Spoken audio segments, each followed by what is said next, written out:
Ndërdia mban çelësin e lumturisë. William James, babai i psikologjisë amerikane, ka thënë se zbulimi më i madh i shekullit 19 nuk ishte nga lëmi i shkencave fizike, por njohja e fuqisë së ndërdijes së nxitur nga besimi. Çdo qenie njerëzore posedon këtë rezervuar të paskajshëm të fuqisë, e cila është e aftë të zgjidhë çdo problem në botë. Lumturinë jetësore të vërtetë dhe afatgjate mund të arrini në çastin kur do ta keni plotësisht të qartë se jeni të aftë për ta tejkaluar çdo dobësi. Pra, kur ta kuptoni se ndërdia juaj është e aftë t'i zgjidhë të gjitha problemet tuaja, t'ju ashëroj trupin dhe t'ju hap rrugën e suksesit për të cilin nuk keni guxim të ndërroni. Njeriu është shumë i lumtur kur martohet, kur i lind fëmia, kur mbaron shkollimin, si dhe kur fiton ndonjë çmim të lartë a ndonjë shpërblim. Me siguri se secili prej nesh do të ishte i lumtur po të fejohej me vajzën më të bukur a me djaloshin më të bukur në rrethin. Pra, ka shumë përjetime mallëngjyese dhe të rëndësishme që na bëjnë të lumtur. Mirëpo sado të mrekullueshme të jenë këto ngjarje, lumturia nuk është afatgjate. Bibla thotë: kush beson, fatin do ta gjejë. Po që se besoni se fuqia e ndërdijes ju udhëzon, ju jep kaje dhe ju udhëheq, do të ndjeni se keni arritur drejt peshim psikik, qetësi, rehati, si dhe çlodhje të trupit dhe të shpirtit. Po që se udhuroni dashuri, qetësi dhe vullnet të afërmve tuaj, atëherë keni kontribuar në ngritjen e fuqishme të lumturisë suaj, e cila ka gjasa të vazhdojë deri në fund të jetës suaj. Përcaktohuni për lumturinë. Lumturia është gjendje shpirtërore. Një fjali e Biblës thotë: zgjidhe atë që do t'i shërbesh. Secili është i lirë dhe ka të drejtë të zgjedhë lumturinë, megjithse ky pohim tingëllon shumë thjesht, e vërteta gjithmonë është e tillë. Ndoshta mu për këtë shumë kush ngatërohet në rrugën e lumturisë, nuk mund ta kuptojnë thjeshtësinë e çelësit të lumturisë.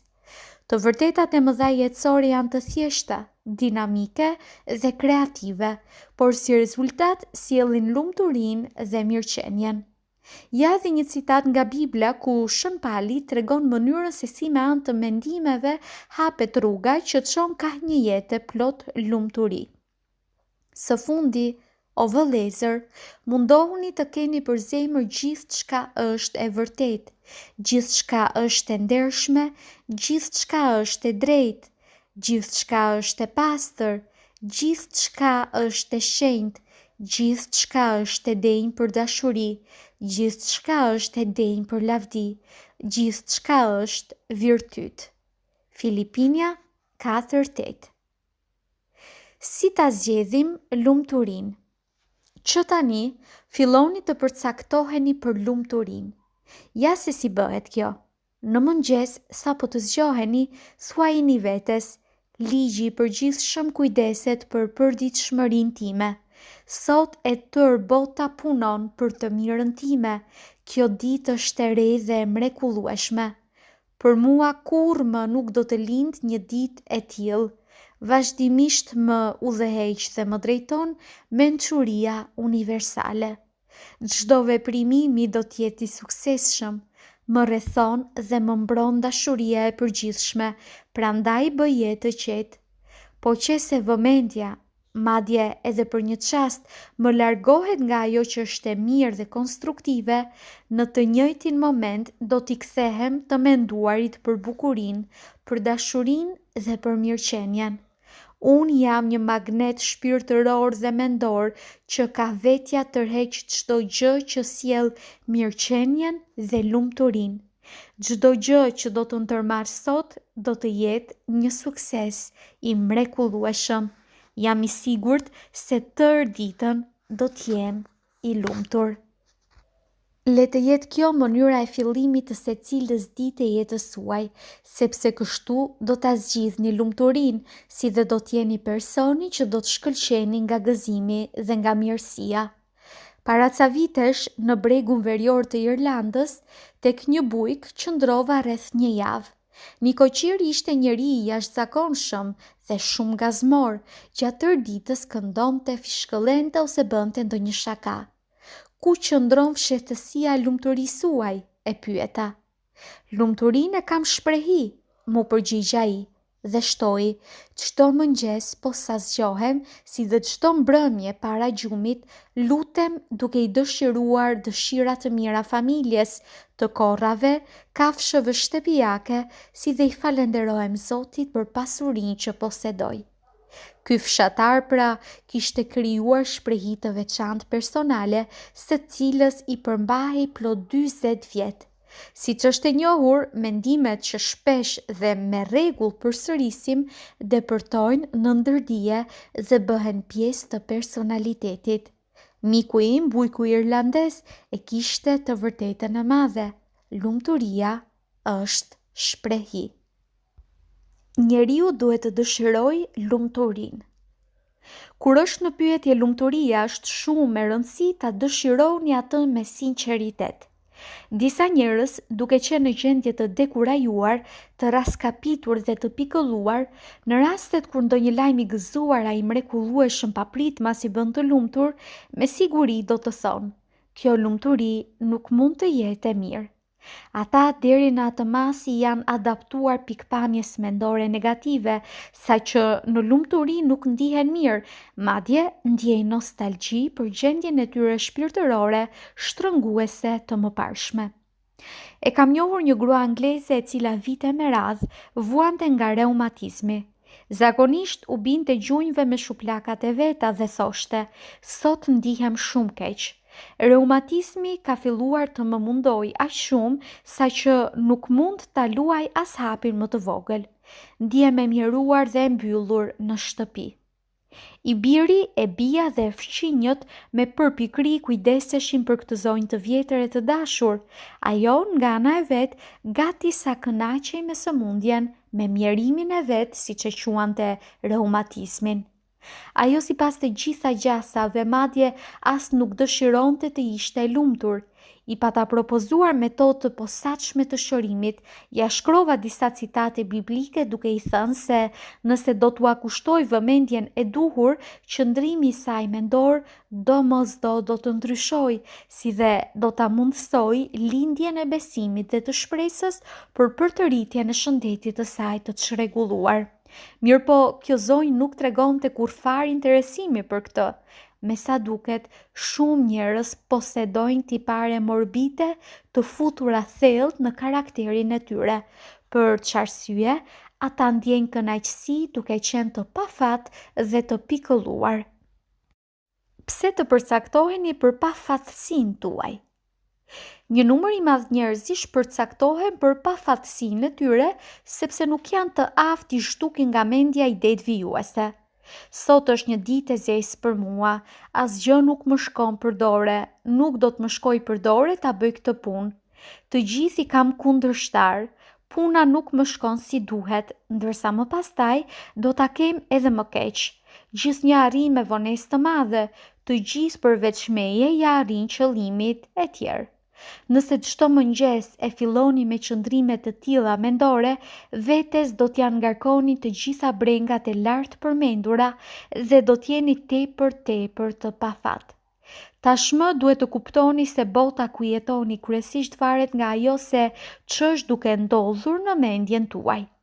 Mark Aureli, filozof dhe mendimtar i madh romak, me një rast kishte thënë: jeta e secilit prej nesh është e tillë çfarë bëjmë ne me të menduarit ton.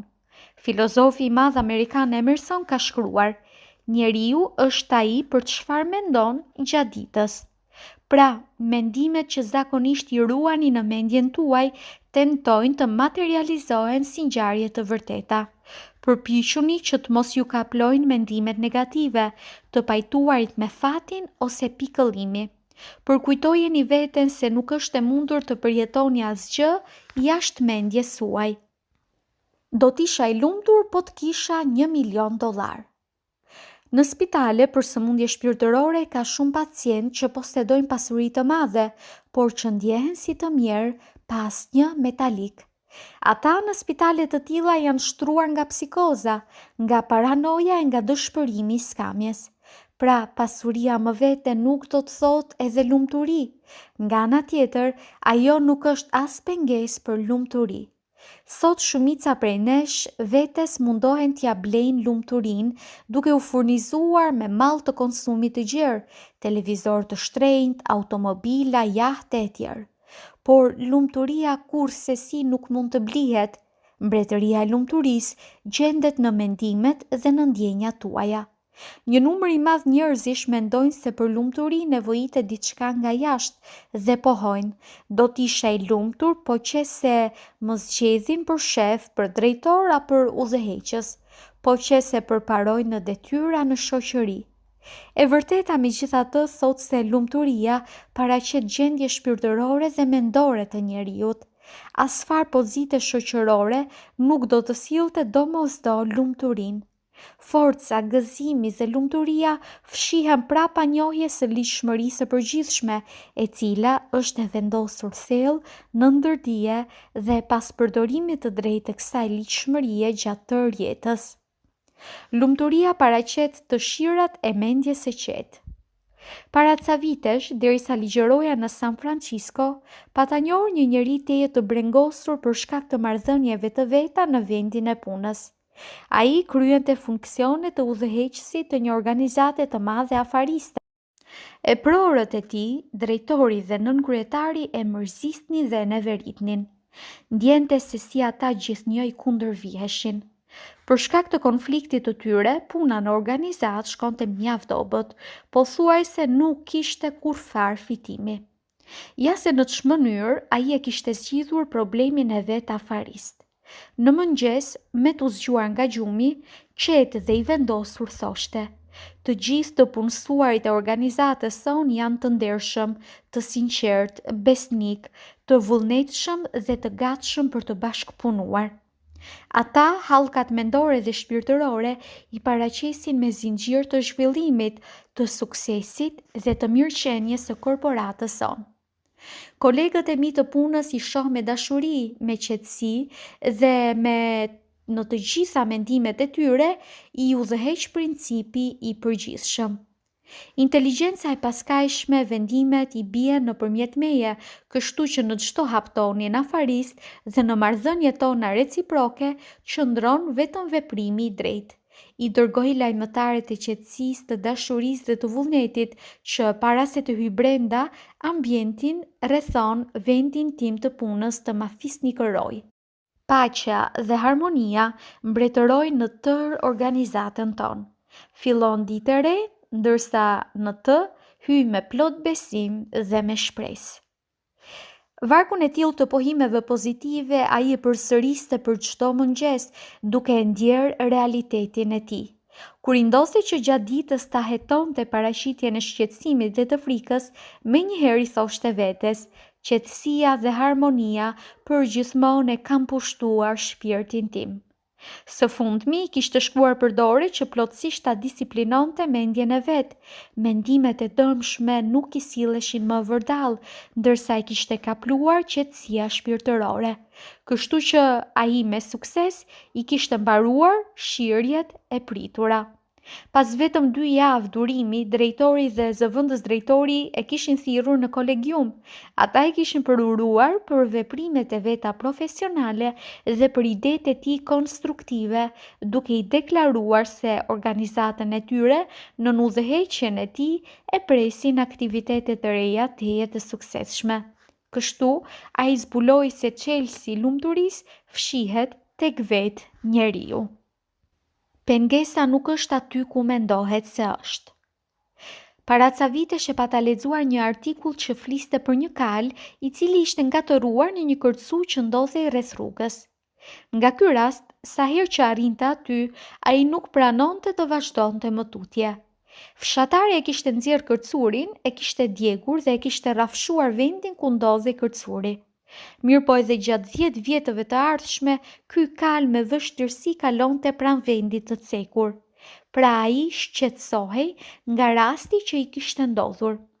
Pengesa e vetme për lumturinë tuaj gjendet përkatësisht dhe mund të jetë në jetën tuaj mendore dhe në përfytyrimet anë mendimet tuaja.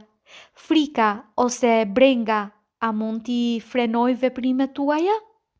Frika është vetëm një ndjenjë lindur në mendjen tuaj, prandaj nxirreni jashtë, digjeni dhe përpiquni që në vend të saj, në mendjen tuaj të jetë gëzimi, suksesi dhe lumturia.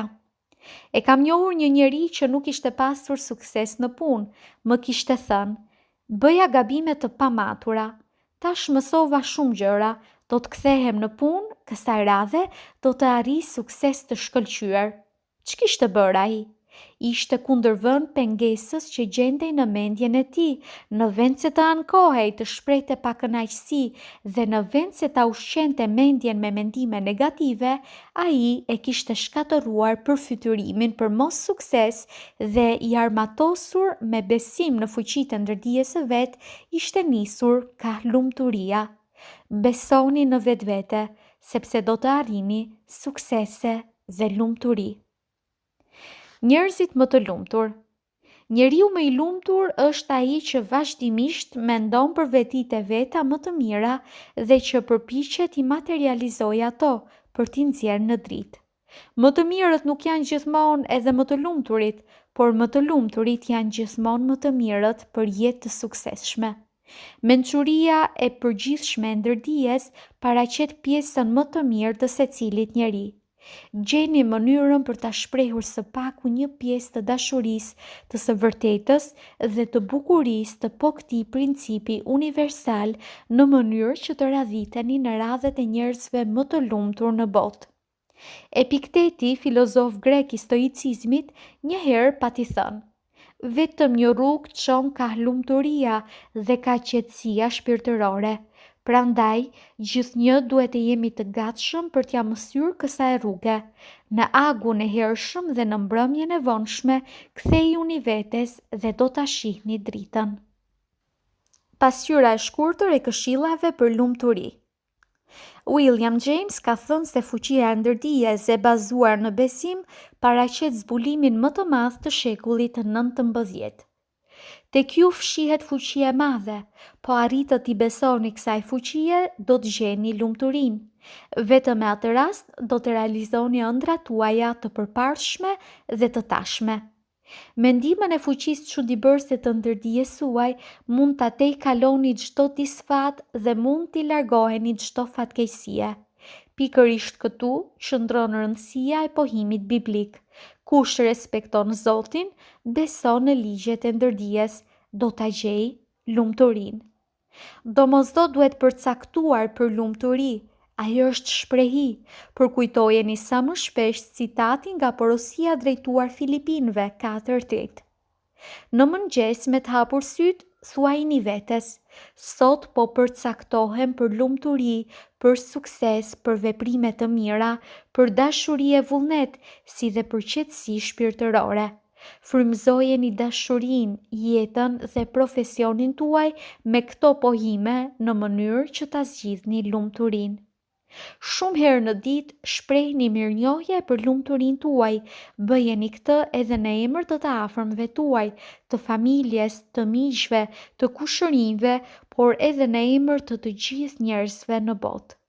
Është e domosdoshme që të dëshironi të jeni të lumtur. Asgjë s'mund të arrihet, po nuk u shpreh dëshira. Dëshira fluturon mbi krahët e imagjinatës dhe të besimit. Paramendoni se ju është plotësuar dëshira, ndjejeni atë tashmë si të realizuar me të vërtetë. Lumturia është lutje e plotësuar. Po që se vazhdimisht në mendjen tuaj mbillni frikë, brenga, hidhërime, urrëtie dhe mos sukses, së shpejti do t'jeni të pikëlluar dhe të pafat. Duhet pasur ndërmend se jeta është fryt i mendimeve tuaja. As të gjitha të hollat e botës nuk mjaftojnë për ta blerë lumturinë. Mbretëria e lumturisë fshihet në mendjen dhe në ndjenjat tuaja. Lumturia është fryt i mendjes së qetë e të pushuar. Mendimet tuaja drejtojini ka qetësia shpirtërore, ka drejtpeshimi mendor, ka paqja dhe ka inteligjenca e paskajshme e ndërdijes. Pastaj, mendja juaj do të filloj punën e vet në realizimin e lumturisë suaj. Lumturia nuk mund të pengohet nga jashtë. Gjërat e jashtme nuk janë shkaqe, janë vetëm pasoja. Shkaku i vetëm është mendimi, pra zgjidhni lumturinë. Njeriu më i lumtur është ai që mendon për të mirat e veta dhe që mundohet i materializojë ato. Inteligjenca e paskajshme paraqet pjesën më të mirë të secilit njeri. Ndërdia dhe marrëdhëniet harmonike ndërmjet njerëzve. Duke lexuar këtë libër, me siguri ke vërejtur se ndërdia me përpikërisht shënon çdo imtësi që ja përcjellni, për ta nxjerrë pastaj çdo shënim me besnikëri në realitetin e së përditshmes. Mu për këtë shkak, në marrëdhëniet ndërmjet njerëzve do të duhej përdorur rregulla e artë. Gjithçka dëshironi t'ua bëjnë juve njerëzit, ua bëni edhe ju atyre. Mateu 7:12. Kjo fjali ka domethënien e vet të brendshme dhe atë të jashtme, por nga aspekti i ndërdijes, neve na intereson domethënia e saj e brendshme. Gjithçka që dëshironi t'ju bëjnë juve njerëzit, ua bëni edhe atyre. Ato që dëshironi ta ndjejnë të tjerët për ju, ndjejeni edhe ju për ata. Ashtu si doni të sillen të tjerët ndaj jush, silluni edhe ju ndaj tyre. Ndoshta ndaj shokut të punës keni mirëkuptim dhe silleni mirë ndaj tij, por sapo ju a kthen shpinën, filloni të mendoni për të si është më keq. Prandaj, këto mendime negative kanë efekt shkatërrues ndaj jush. Në të vërtet, ju në këtë mënyrë e helmoni mendjen tuaj duke humbur vitalitetin, energjinë, entuziazmin, fuqinë dhe vullnetin tuaj. Mendimet negative shumë shpejt depërtojnë në ndërdije dhe shkaktojnë çdo lloj vështirësie dhe pakënaqësie jetësore. Çelësi i marrëdhënieve të lumtura ndërnjerëzore. Gjithë çka dëshironi t'ua bëjnë juve njerëzit, ua bëni edhe ju atyre. Mos i gjykoni të tjerët që të mos ju gjykojnë juve, sepse sipas gjykimit që bëni do të veprohet edhe ndaj jush. Sipas masës që përdorni, do t'ju merret edhe juve masa. Njohja domethënies së këtyre vargjeve dhe përdorimi i së vërtetave të thella të mbajtura në këto vargje paraqet çelësin e vërtet për marrëdhënie harmonike me të afërmit tuaj. Të gjykosh do të thotë të mendosh, të marrësh vendim mendor, atë vish në përfundim mendor. Mendimi që keni për dikë është mendimi juaj, sepse ju e mendoni. Mendimet janë kreative, prandaj çdo gjë që mendoni, ndjeni për të tjerët, bëhet pjesë e përvojës suaj personale, sepse përmes veprimit të ndërdijes, mendimet tuaja materializohen në realitetin tuaj. Veç kësaj, çdo sugjestion që ja jepni ndokujt, në të vërtetë e bëni për vetveten, sepse mendja si medium krijues e pranon atë dhe aty për aty fillon të veprojë sipas tij. Prandaj thuhet, si gjykoni, ashtu edhe do të veprohet ndaj jush. Kur e njihni ligjin e tillë, si edhe mënyrën e veprimit të ndërdijes, gjithnjë do të keni kujdes që të mendoni, të ndjeni dhe të silleni mirë e drejt ndaj të afërmëve tuaj. Këto vargje ju tregojnë rrugën e lirisë së njeriut dhe ju zbulojnë mënyrën e zgjidhjes së problemeve personale. Si matni, ashtu edhe do t'ju matin. Nëse ndokujt ja bëni një të mirë, e mira do t'ju kthehet. Nëse dikujt i bëni keq, po ashtu edhe e keqja do t'ju ngjajë. Po që se dikush i mashtron dhe i gënjen të tjerët, në të vërtet a i mashtron dhe gënjen vetveten. Ndjenja e fajshmërisë dhe e humbjes pas një kohe të caktuar, do t'ja sjell edhe atij ndonjë humbje të cili do lloji. Ndërdia me kujdes shënon aktin mendor të mashtrimit dhe reagon në pajtim me motivacionin mendor. Ndërdia është pavetore dhe pandryshueshme, nuk dallon religjon, racë as institucion. Nuk ndjen mëshirë e as nuk është hakmarrëse. Mënyra se si mendoni, ndjeni as silleni, në fund do t'ju kthehet edhe juve. Reagimi negativ ndaj titujve të gazetave. Filloni ta përcjellni veten. Vëreni se si reagoni ndaj njerëzve, ndaj rasteve dhe ndaj vetive. Vërejeni reagimet tuaja ndaj ngjarjeve të përditshme.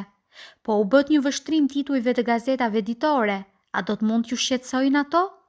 Nuk është me rëndësi se a pajtoheni apo jo me to, por nëse lajme ditore ja arrin t'ju shqetësojnë, atëherë gjendeni në ndikim të emocioneve tuaja negative, të cilat do t'ju shqetësojnë fizikisht e shpirtërisht. Ka marrë një letër nga një grua e cila ankohej në faktin se burri i saj shqetësohej sa herë që lexonte pjesë të kryeartikujve nga faqet e disa gazetave. Ajo shton se hidhërimi dhe tërbimi i vazhdueshëm atij ja shkakton të thatin gastrik. Mjeku i kishte rekomanduar shërim sa më të shpejt. Unë i pata thirrur të më vizitoj. U pata shpjeguar se në ç'më mënyrë funksionon truri i njeriut. Ja tërhoqa vëmendjen për pjekurinë e tij emocionale sepse lejon ta shqetësojnë artikujt me të cilët ai nuk pajtohet.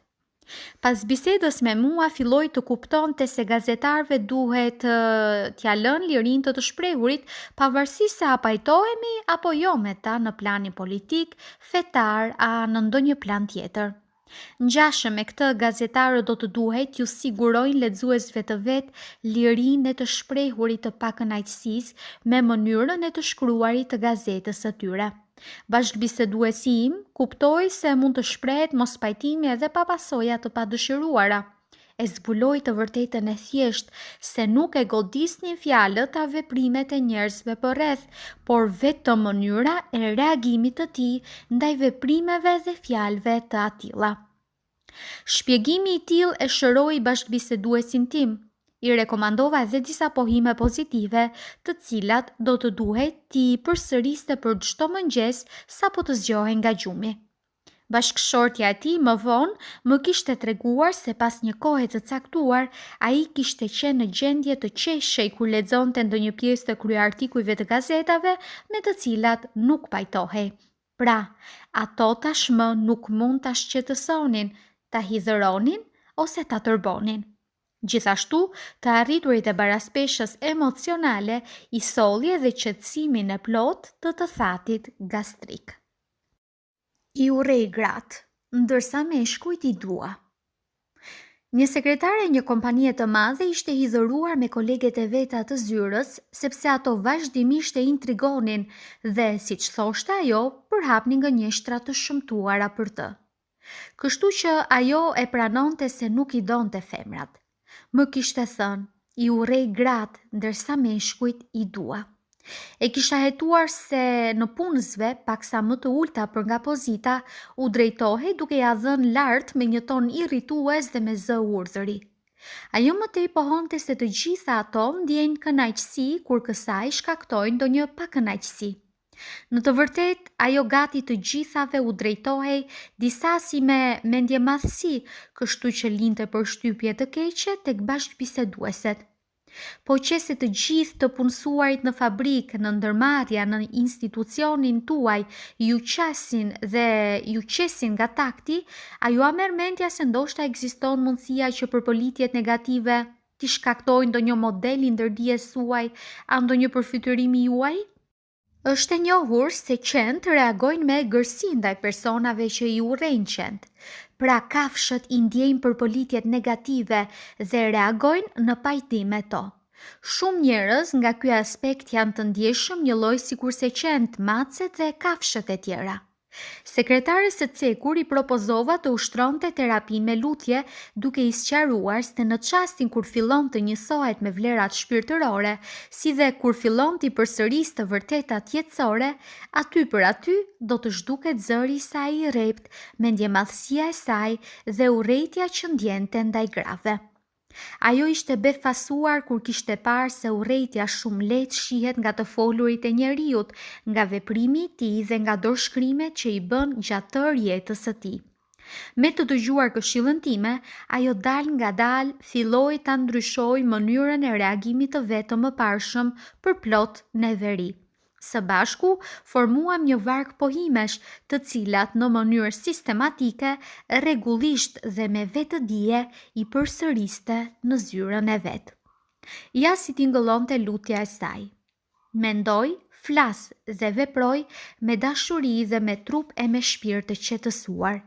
Nëpërmjet mendimeve të mia u dërgoj dashuri, paqe, tolerancë dhe mirësjellje të gjitha kolegeve të mia që më kritikojnë dhe që më intrigojnë. Mendimet e mia kaplojnë nga harmonia dhe vullneti ndaj gjithë botës. Sa herë që më vjen të reagoj negativisht, me vendosmëri drejtohem vetvetes me fjalët. Do të mendoj, do të flas dhe do të veproj nga aspekti i principit të harmonisë, të shëndetit dhe të qetësisë shpirtërore që gjendet diku në thellësinë time. Inteligjenca krijuese më udhëzon dhe më mbikëqyr në çdo hap. Duke përsëritur këto pohime, ajo që nga themeli kishte ndryshuar jetën e vet. Kritikat dhe mosdisponimi i ishin zhdukur. Koleget e saj të zyrës ishin bërë bashkëpunëtore dhe shoqe të vërteta të udhëtimit të përbashkët në përjetë. Kështu ajo zbuloi se nuk duhet ndryshuar asgjë përreth, por vetëm vetvetja. Monologu i brendshëm pengon perspektivën. Më vizitoi një herë një agent tregtar dhe mi tregoi vështirësitë e tij gjatë bashkëpunimit me eprorët e vet. Ai që 10 vjet që punonte në organizatën e një tregtare dhe kur nuk ju dha kurfar mirënjohje e as që kishte përparuar në punën e vet.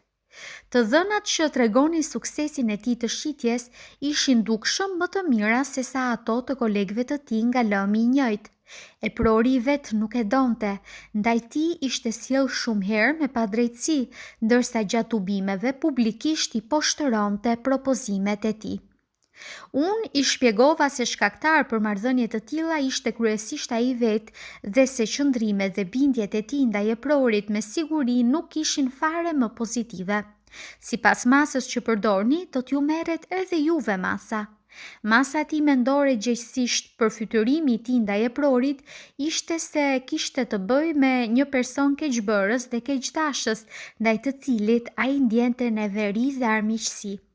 Duke shkuar në punë çdo herë me vetveten, ai zhvillonte biseda të ashpra përplot me vërejtje, kritika, me sharje dhe me gjykime të rrepta ndaj eprorit të vet. Pra, edhe është pritur që t'i kthehen atij të gjitha ato që ishin shfaqur në sferën e vet mendore. Tashmë e kishte kuptuar se monologu i tij i brendshëm kishte efekt teje trënues. Mendimet dhe emocionet e furishme negative, si dhe gjykimet mendore të drejtuara ka eprori, bujshëm depërtonin në ndërdijen e tij, duke lindur reagim tejet negativ të njëjtit lloj të eprorit të vet, si dhe duke i shkaktuar edhe një varg çrregullimesh personale, fizike dhe emocionale. Duke dëshiruar që ta ndërprerë një zhvillim të tillë ngjarjesh, filloi t'i përsëriste pohimet vijuese pozitive. Unë jam personi i vetëm që mendon në gjithësinë time. Jam përgjegjës për mendimet e mia ndaj shefit tim. Eprori im nuk është fare fajtor për mendimet e mia që bëj ndaj tij. Askujt, asnjë personi, asnjë vendi e gjësenti nuk ja lejoj mundësinë për të më lënduar, për të më shqetësuar. Eprori tim i dëshiroj shëndet, sukses, qetësi shpirtërore dhe lumturi. Sinqerisht i dëshiroj çdo të mirë dhe e di se gjithka e udhëheq inteligjenca e paskajshme. Lutjen e tillë e përsëriste me zë, lehtë, me vendosmëri dhe me bindje, i vetëdijshëm se mendja e njeriut i ngjan kopshtit ku do të mbijë çdo fare mbjellë dhe e ujitur në kohën e duhur. I propozova që për çdo mbrëmje para gjumit ta paramendonte këtë pamje. Eprori i tij e përuron për punën që e kreu në mënyrë të shkëlqyer, e lavdëron për entuziazmin dhe për përpjekjen që bën, si dhe për numrin e shtuar të blerësve. I propozova që të përpiqej ta ndjente realitetin, prekshmërinë e ngjarjeve të paramenduara, ta ndjej fortësinë të shtrënguarit të dorës, ta ndjej zërin dhe ta shoh buzëqeshjen e eprorit të vet. Në bazë të këtyre propozimeve, ai kishte formuar një film të vërtet mendor me të gjithë dialogët dhe efektet që mund të paraqiteshin. Filmin e tillë ai e paramendonte natë për natë, i vetëdijshëm se ndërdia paraqet një mekanizëm teje të ndjeshëm, i cili herët avon do të reagojë ndaj shfaqjeve të ngulitura në të. Shkallë, ndërdia ishte ngopur dhe aty për aty pasoi përgjigja e saj. E prori e kishte thirrur në drejtorinë e organizatës tregtare, duke ia bërë me dije se ishte caktuar në pozitë udhëheqësit të njësive punuese në tërë Trevën. Përndryshe, e prori i më se 100 vetëve dhe me të ardhura dukshëm më të mëdha, pra me të ndryshuar bindjen për shefin e vet, ai reagoi në përputhshmëri me këtë ndryshim. Pjekuria emocionale. Ajo për çka njerëzit përreth jush flasin dhe veprojnë do t'ju ngacmojnë ose do t'ju shqetësoj, vetëm po që se lejoni t'ju ngjaj kjo. Shqetësimi depërton në personalitetin tuaj përmes mendimit tuaj. Nëse për shembull hidhëroheni me dikë, atëherë patjetër do të kaloni nëpër 4 fazat vijuese mendore. Së pari mendoni për fjalët e tij, së dyti do të vendosni të hidhëroheni dhe do të krijoni emocionin e tërbimit. Së treti, e zgjidhni rrugën e veprimit në pajtim me emocionet e krijuara. Së fundi, e filloni aksionin tuaj me fjalë e me lëvizje, siç mund të shihet, mendimi, emocioni, aksioni dhe reaksioni lindin dhe zhvillohen në mendjen tuaj. Kur ta keni arritur pjekurinë emocionale, nuk do të mundeni më të reagoni negativisht ndaj vërejtjeve, kritikave dhe ndaj sjelljeve jo të mira të njerëzve që ju rrethojnë. Me fjalë të tjera, nuk do të bini më në nivelin e vibracioneve të ulta mendore dhe nuk do të mishëroheni me atmosferën negative të tjerëve. Identifikohuni me qëllimet tuaja jetësore dhe mos i lejoni asnjë personi, vendi, gjësendi që t'ju zbraps nga mendja juaj e brendshme dhe e thellë e qetësisë shpirtërore, e paqes dhe shëndetit të përkryer. Domethënia e dashurisë në marrëdhëniet harmonike ndërnjerëzore. Freudi, themeluesi i psikanalizës, më parë pati thënë se njeriu i privuar nga dashuria sëmuret dhe vdes. Dashuria nënkupton mirëkuptim, vullnet dhe respekt ndaj të afërmve. Sa më shumë dashuri dhe vullnet që tregoni ndaj atyre që ju rrethojnë, në masë më të madhe do t'ju kthehen edhe juve. Nëse ndonjë të afërmit tuaj ja lëndoni egon ose dinjitetin, atëherë nuk mund të llogaritni në vullnetin e tij. Duhet ta keni ndërmend se gjithkusht në botë do që ta duan dhe ta respektojnë të tjerët, si dhe ta çmojnë si të rëndësishëm. Duhet të kuptoni se secili prej nesh është i vetëdijshëm për vlerën e vet dhe se jeta i duket e denjë dhe merituese për t'jetuar. Duke pasur ndërmend këtë, ju u aforconi bazat personale të afërmve tuaj, ndërsa ata u akthejnë me dashuri dhe me vullnet. Urrejtja ndaj shikuesve. Një aktor i teatrit më ishte ankuar se i kishte ngjarë që shikuesit ta përqeshnin dhe ta fishkëllenin qysh në paraqitjen e parë të tij në skenë. Ai gjithashtu kishte thënë se pjesa që e luante ishte e dobët, ndërsa roli nuk ishte nga më të mirët. Haptas kishte pranuar se me muaj të tërë i urrente shikuesit në sallë, i quante budallënj, njerëz që nuk din asgjë, mendje lehtë, kokë zbrazur e tjerë. Prandaj e kishte lënë punën në teatr, ndërsa një vit kishte punuar si shitës. Me një rast, një mik i tij e kishte thirrur të vinte me të për ta dëgjuar ligjëratën time me temën Si të dilet në skaj me vetvete. Kjo ligjëratë e imja ja kishte ndryshuar jetën. Ju kthye teatrit duke filluar të lutej me sinqeritet si për vete, ashtu edhe për shikuesit, për çdo mbrëmje para se të dilte në skenë, përmbushej me dashuri dhe me vullnet, duke u përpjekur që ato t'i përhapte kudo përreth. I ishte bërë shprehi të paramendonte se si inteligjenca e paskajshme gjithë të pranishmit në sallë i përmbushte, i frymëzonte dhe i arsimonte me vibracione të dashurisë.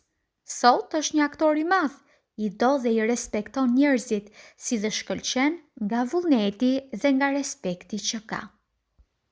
Si të veprohet ndaj njerëzve me veti të papërshtatshme. Gjithka përreth nesh gjenden shumë njerëz me veti të papërshtatshme. Njerëz krye më vete të tërhequr, madje edhe të tillë me çrregullime psikike. Fjala është për personat me sëmundje psikike, për ngucakeqët, për cinikët, për ata që nuk bashkëpunojnë me të afërmit, për njerëzit që hidhërohen për gjithçka dhe me gjithkënd, për njerëzit e papërgatitur për të jetuar në shoqëri. Çrregullimet e tilla ndonjëherë fitohen në fëmijëri, ndërsa herë mund të jetë edhe trashëguese. Askujt nuk i shkon mendja për shembull t'i gjykojë të sëmurët nga tuberkulozja nga ndonjë sëmundje ngjashme. Pra, të sëmurët psikik asesi nuk duhen gjykuar. Përkundrazi ndaj tyre duhet treguar mirëkuptim dhe keqardhje. Mirëkuptim do të thotë falje. Pafatësia do shoqëri. Personi me pengesa dhe me çrregullime psikike nuk është në gjendje të bashkëpunojë me inteligjencën e paskajshme të ndërdijes së vet. Personi i tillë i refuzon njerëzit e qetë, të gëzuar dhe të lumtur. Ai kritikon, gjykon dhe intrigon secilin që ndaj tij është i sjellshëm dhe i mirë, i përmbahet qëndrimit të këtill. Pse t'jen ata të lumtur përderisa unë jam kaq i fatëzi? Ai është i gatshëm për ta fundosur gjithë botën dhe që ta bjerë në nivelin e vet jetuarit. Pafatësia pra do shoqëri. Po ai kuptuat këtë të vërtet, gjithnjë do t'jeni të qetë, të vetëdijshëm për faktet, si dhe nuk do të lejoni që t'ju mposhtë dhe mshuria e paarsyeshme. Ndjeshmëria në marrëdhëniet ndërnjerëzore. Para ca kohësh më vizitoi një femër e re e cila më rrëfeu se si e urrente kolegun e vet të zyrës. Si arsye për këtë, ajo cektë faktin se kolegja e saj ishte më i bukur, më i lumtur dhe më i pasur se ajo, e mbi të gjitha ishte fejuar me pronarin e kompanisë ku punonin që të dyja. Mirëpo një ditë, pas martesës së tyre në zyrë erdhi e bia invalide, nga martesa e kaluar e koleges, e përqafoi të ëmën dhe i tha: Nën, unë e dua shumë baban e tashëm, shiko se ç'më ka dhuruar. Vizituesja ime pastaj shtoi: ndjeja se si zemra më njësoi me voglushën e sakatosur dhe disi befas fillova të ndjej si ky fëmijë, se si në ndjenjat e saj bashk dyzohen, mërzia për sëmundjen e vet, si dhe lumturia për lodrën e re që ishte dhuruar. Tashmë në mendje më ishte shfaqur edhe vizioni i lumturisë së re jetësore. Papritmas më përshkroi dashuria ndaj saj. Unë grita, ju afrova dhe ja dëshirova tërë lumturinë e kësaj bote. Këtë vërtet e bëra me gjithë mend, sepse këto edhe ja dëshiroja me të vërtetë. Rasti i këtill në psikologjinë bashkohore quhet ndjeshmëri, që thjesht do të thotë projektim i qëndrimit mendor të vetvetes në personin tjetër. Vizituesja ime kishte projektuar disponimin e vet, gjegjësisht ndjenjën e vet dhe kishte filluar të mendonte dhe të vështronte përmes mendjes së saj. Pra, kjo tash ndjente dhe mendonte mu sikurse kolegja vet, por edhe sikurse e bia, pasi që kjo ishte projektuar edhe në mendjen e voglushes. Po që se gjenteni në situatë për ta lënduar dikë, ose për t'ja menduar dikujt të keqen, mendimisht projektohuni në mendjen e Mojsiut dhe mendoni nga pikpamja e 10 urdhrave. Po që se jeni ziliqar, xhelos, a hidhërak, projektohuni në mendjen e Krishtit dhe mendoni nga pikpamja e tij. Me siguri do ta kuptoni domethënien e saktë të fjalëve, duajeni njëri tjetrin. Nuk do t'ja arrini qëllimit duke lëshuar pe. Mos i lejoni të tjerët që t'ju keqpërdorin dhe që mendimin e britmës, vajit ose mendimin e të ashtuquajtura sulme të zemrës t'ja arrin qëllimit të vet. Njerëzit e tillë janë diktatorë që përpiqen t'ju shndërrojnë në robër dhe t'ju shtyjnë të bëni atë që dëshirojnë ata. Ju duhet të reagoni ndaj tyre me sjellje të mira, po me vendosmëri refuzoni t'u nënshtroheni. Po lëshuat pe, kur nuk do të arrini fitore. Mos u kontriboni veprimeve të egoizmit dhe posesivitetit të tyre. Mbani në mend se mund ta bëni vetëm atë që duhet bërë. Njeriu ekziston për ta mbajtur idealin e vet. Duke u mbetur besnik të vërtetave jetësore dhe virtyteve shpirtërore. Askujt në këtë botë mos i lejoni që t'ju zbraps nga qëllimi që ja keni caktuar vetes, nga aspiratat ka të cilat shpejtoni e të cilat do të duhej të jetësojnë prirjet e talentit tuaj të fshehur, ta përparojnë njerëzimin dhe ta zbulojnë edhe një rrezë të mençurisë, të së vërtetës dhe të bukurisë së gjithëmbarshme. Qëndroni besnik ndaj idealit tuaj. Dijeni se çdo gjë absolute i kontribuon qetësisë tuaj shpirtërore, lumturisë dhe shëndetit tuaj, që në mënyrë të domosdoshme paraqitet edhe si kontribut ndaj mirëqenies së mbar njerëzimit. Përputhshmëria e pjesëve është e barabartë me përputhshmërinë e tërësisë, sepse tërësia është e përbërë prej pjesëve, ndërsa pjesa hyn në përbërjen e tërësisë. Të afërmit tuaj ja keni borxh vetëm dashurinë, ndërsa dashuria është plotësim i ligjshmërisë së shëndetit, fatit dhe i qetësisë shpirtërore. Ç'duhet mbajtur mend? Ndërdia me përpikri shënon dhe reprodukton të menduarit e rëndom të njeriut. Mendojani të mirën të tjerëve, sepse kështu ja mendoni të mirën edhe vetvetes. Mendimi me urrejtje dhe me neveri paraqet helmi mendor. Mos ua mendoni të keqen të tjerëve, sepse në këtë mënyrë ja mendoni të keqen vetvetes. Në gjithësinë tuaj mendoni vetëm ju dhe askush tjetër. Çdo gjë që paramendoni shndërrohet në realitet. Mendimi është medium krijues, prandaj çdo gjë që mendoni ja ndjeni për të tjerët, sipas të gjitha gjasave do të bëhet edhe përjetimi juaj. Kjo është domethënia psikologjike e rregullës së artë. Mendoni për të tjerët ashtu siç do të dëshironit të mendojnë ata për ju. Po qëse i mashtroni, i vidhni dhe u bëni kurthe të tjerëve, atëherë jeni duke ju bërë vetes. Jeni duke ju asjell vetes shtrëngimet, humbjet dhe paftësinë. Ndërdia në mënyrë të pagabuar shënon çdo motivacion, mendim si dhe çdo ndjenjë tuajën. Po qëse ato kanë karakter negativ, atëherë do t'ju sjellin humbje, probleme dhe pengesa të gjitha llojeve. Pra, atë që ua bëni të tjerëve në të vërtetë ja bëni vetes. Të mirat që i bëni, mirësjellja që e përhapni në rrethin tuaj, dashuria dhe vullneti që tregoni ndaj të afërmve, gjithnjë do t'ju kthehen të shumë fishuara. Ju jeni personi i vetëm në këtë botë që aftësinë të menduarit e keni të natyrshme, prandaj jeni edhe përgjegjës për mënyrën se si mendoni për të tjerët.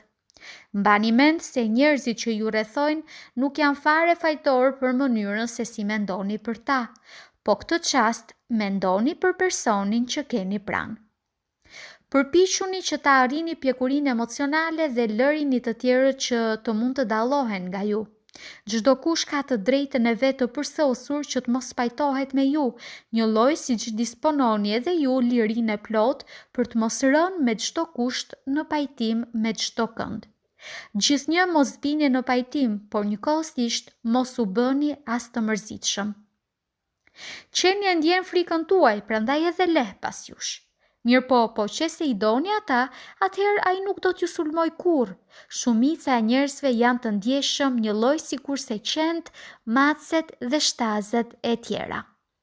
Monologun tuaj të brendshëm, që shfaqet në formë të mendimeve dhe të ndjenjave, do ta përjetoni përmes reagimeve të tjerëve ndaj jush. Atë që ja dëshironi vetes, ua dëshironi të tjerëve. Kjo është formula e marrëdhënieve harmonike ndërnjerëzore. Ndryshojeni qëndrimin tuaj mendor për punëdhënësin tuaj dhe filloni ta çmoni atë.